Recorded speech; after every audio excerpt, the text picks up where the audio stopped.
Hello and welcome to the Cisco CyberOps Associate Lab video series. I'm going to be walking through each of the major labs of the Cisco CyberOps Associate NetAcad curriculum. So let's go and let's jump on in. Alright, welcome to this lab. We are looking at lab 5.1.5, tracing a route. As always, I have the lab instructions sitting off to the side, off screen.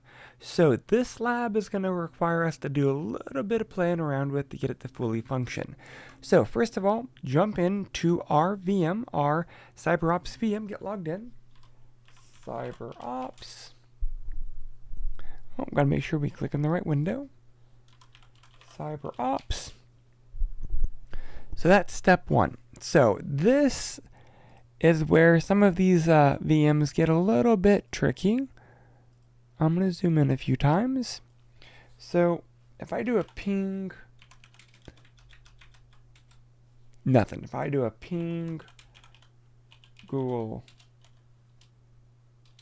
spell it correctly, google.com, nothing. So if I do an if config, we can see that we don't have a IP address. We have an inet for a loopback, but that's really it. So one thing that the lab does not tell you to do is make sure you have internet connectivity before trying to start this lab. So how do we do this? If you downloaded the VMs and you're working within a hypervisor, whether it is VMware or VirtualBox, whatever the case may be, both of those hypervisors have DHCP turned on. If you're not getting an address, it is probably because your machine isn't having certain services turned on. So what we're going to do is we're going to turn that service on for this machine.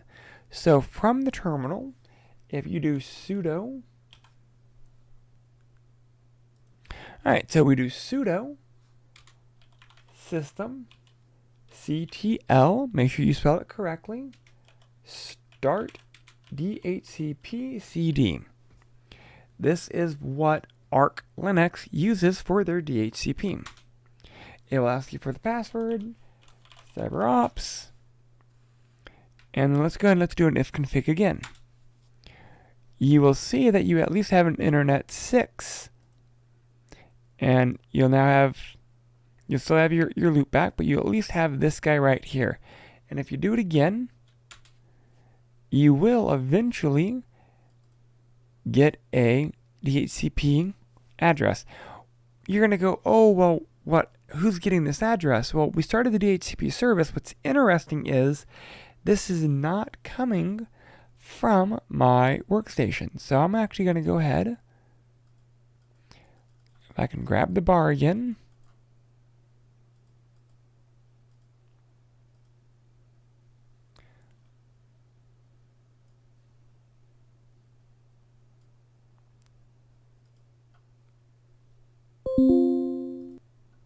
Alright, the bar was hiding behind too many windows.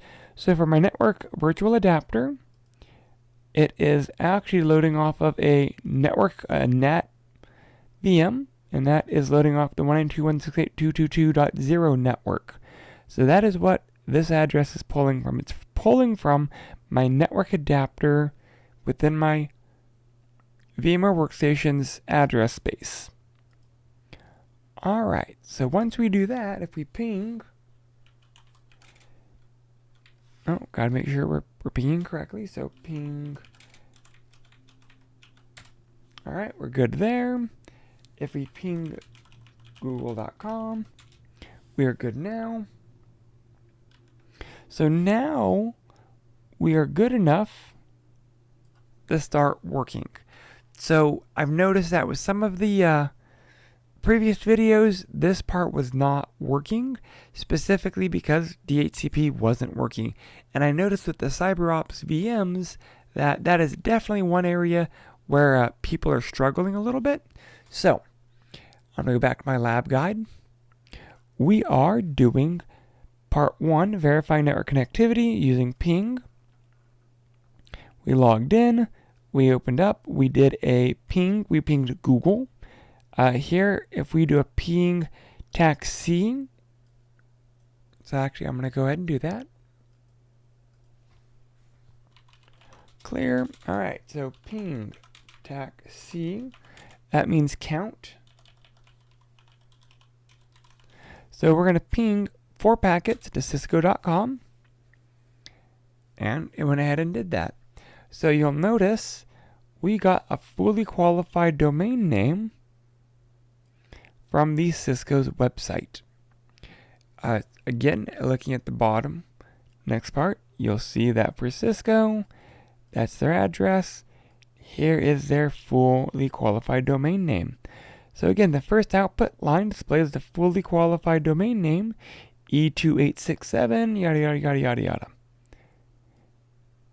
And when I pinged it, I did the exact same thing.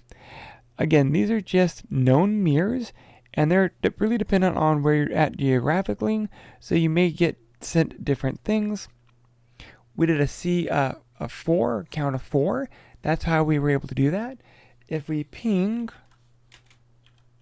google.com,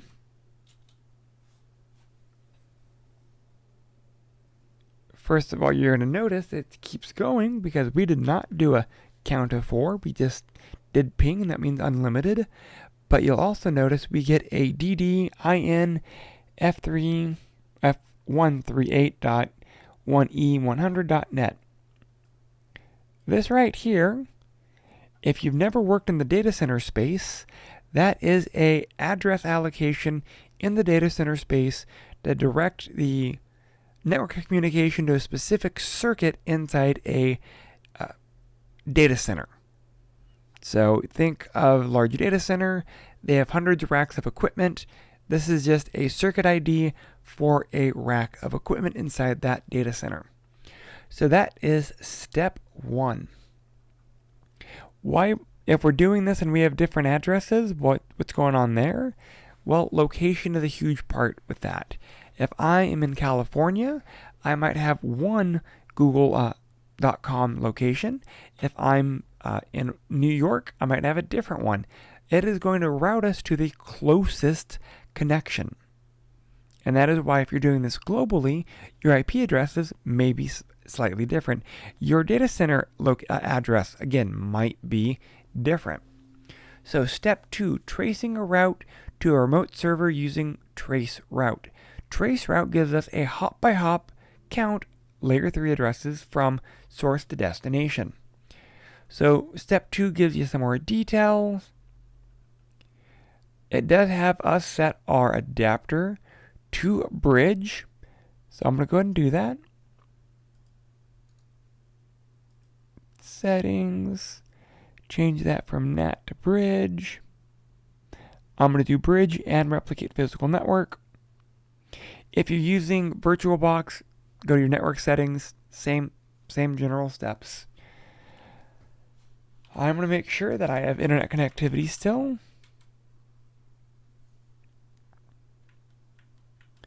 I'm going to tap the up arrow a few times. I'm going to restart DHCP CP. You could also just restart your machine. Okay, internet's back. When you change from one data type to another, a NAT to bridge, you're expecting to do another DORA process, the discover, offer, request, acknowledge process to get an IP address. So if you change it in your workstation and you don't give the VM time enough to go through that process, in Windows you could just disable and re-enable the NIC. In Arch Linux, if you just cycle through the systemctl DHCP CD, same result. Alright, I have internet. First thing I'm going to do is trace. In Windows, it's trace RT. In Linux, it's trace route, all spelled out. 123.cisco.com. And it'll give you the hop by hop from source to destination. My original network is my 0 network, which isn't displayed. My first hop is going over to 10.65.96. That is my ISP.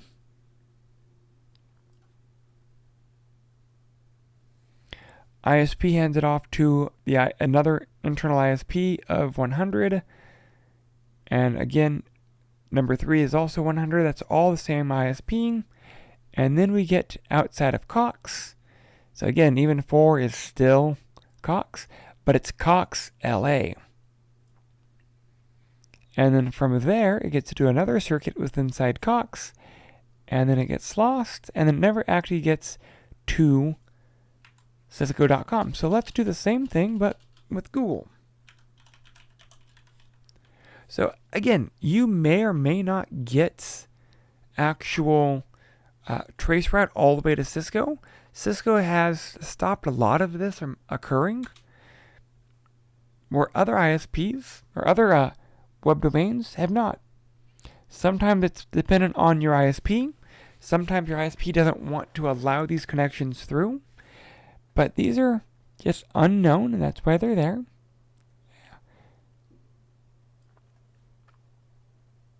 Okay, it's not liking that, so.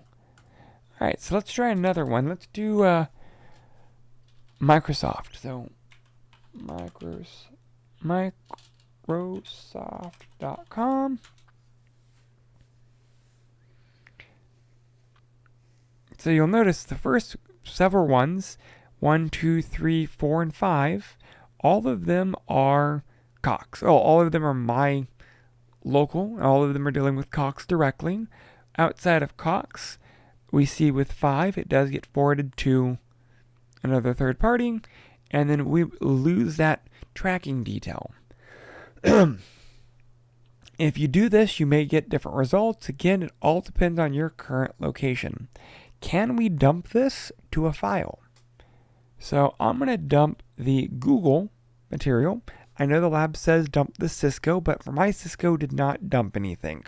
So I actually want to dump this Google example specifically because that's the one that gave me details. So I will call this, I'm going to call this Google traceroute.txt. And what that means is run traceroute to that fully qualified domain name and then dump it to that file.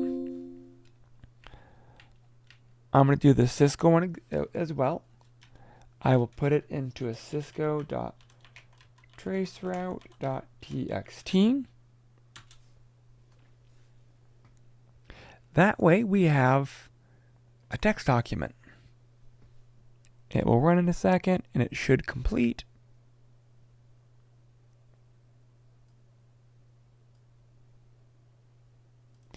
Not quite done yet. That one did take a little while to run, so that's why I'm giving it some extra time. Alright, it is done. If I go to my home file,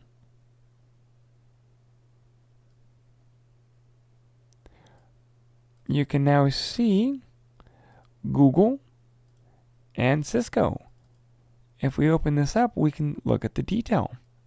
We can see the output for those trace routes. If we go to Cisco, same thing, we can see it never actually reached it.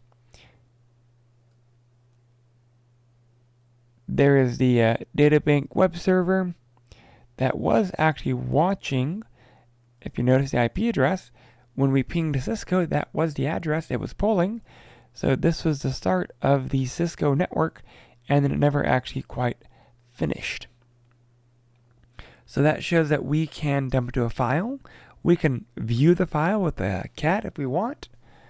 So if we do ls, we can see the file. So if we do cat Cisco traceroute, we can see the file, or we can browse to it physically through our Explorer, and that also works. So we've finished step 2. Now, let's back out of there. Step 3, tracing a route to a remote server using a web-based tool.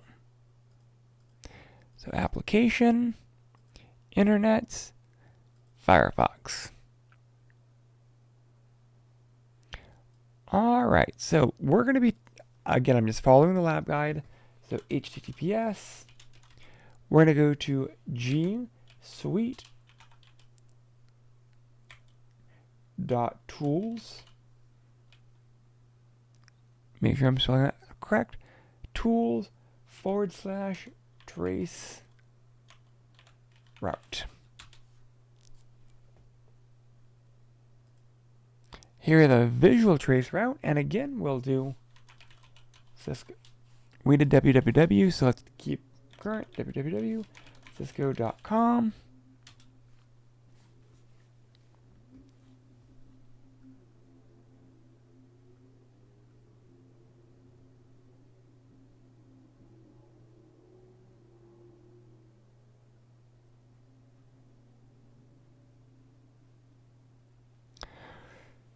So the one fun part with this is it's not always the most accurate visually.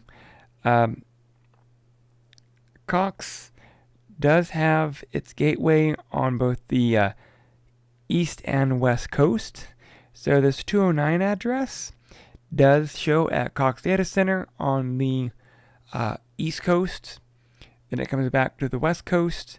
And most of these are going to be on the west coast. Why 8 is taking us, Cox, out to Sweden? That's a good question. I don't have an answer for that. I'm going to go ahead and change that to Google.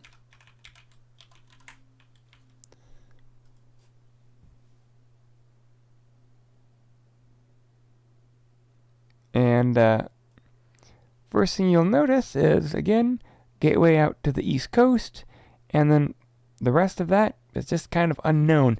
So Google Fiber takes us back out to the middle of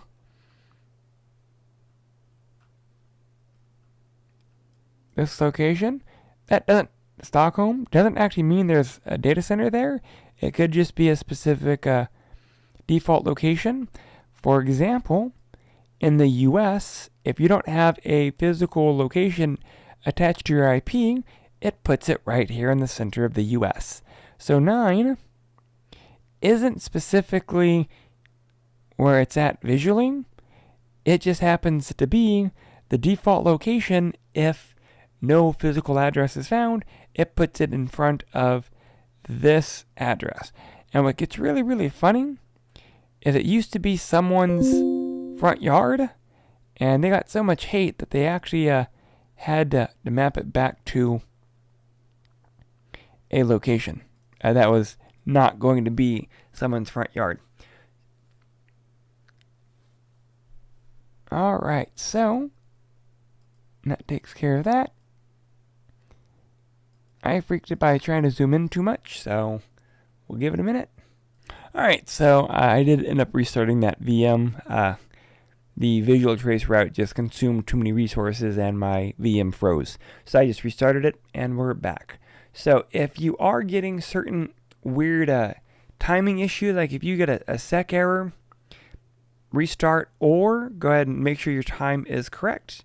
So we are at the bottom part of our lab, part of the reflection question. How is the trace route different when you go to cisco.com to other websites from the terminal? Again, the trace route is going to take you to whatever location you need to get to. Source to destination. Where your source is may be different, and that is the key thing. Geographically, we're all different sources, so our source may take a different path to a destination. Google has locations all over the world, so you may get redirected to a different Google location. Cisco is, again, a large corporation, so you may get taken to a different location. Alright, so that wraps up Lab 5.1.5, Tracing a Route. You questions, concerns, or anything, please let me know. If you have any issues, again, please let me know. Thank you. Alright, so that does it for this lab video. A few suggestions would be, 1, run through the lab a second time, trying to do it by yourself. 2, I would do a summary of kind of what you learned, where you struggled, and keep that type of journal going so that you can build off of it. 3rd, and finally, take time to reflect. These labs start off fairly easy and then they grow in complexity, so some of the labs you may have to redo a few times to fully grasp what's going on. If you have any questions or any concerns, please feel free to reach out. Thank you.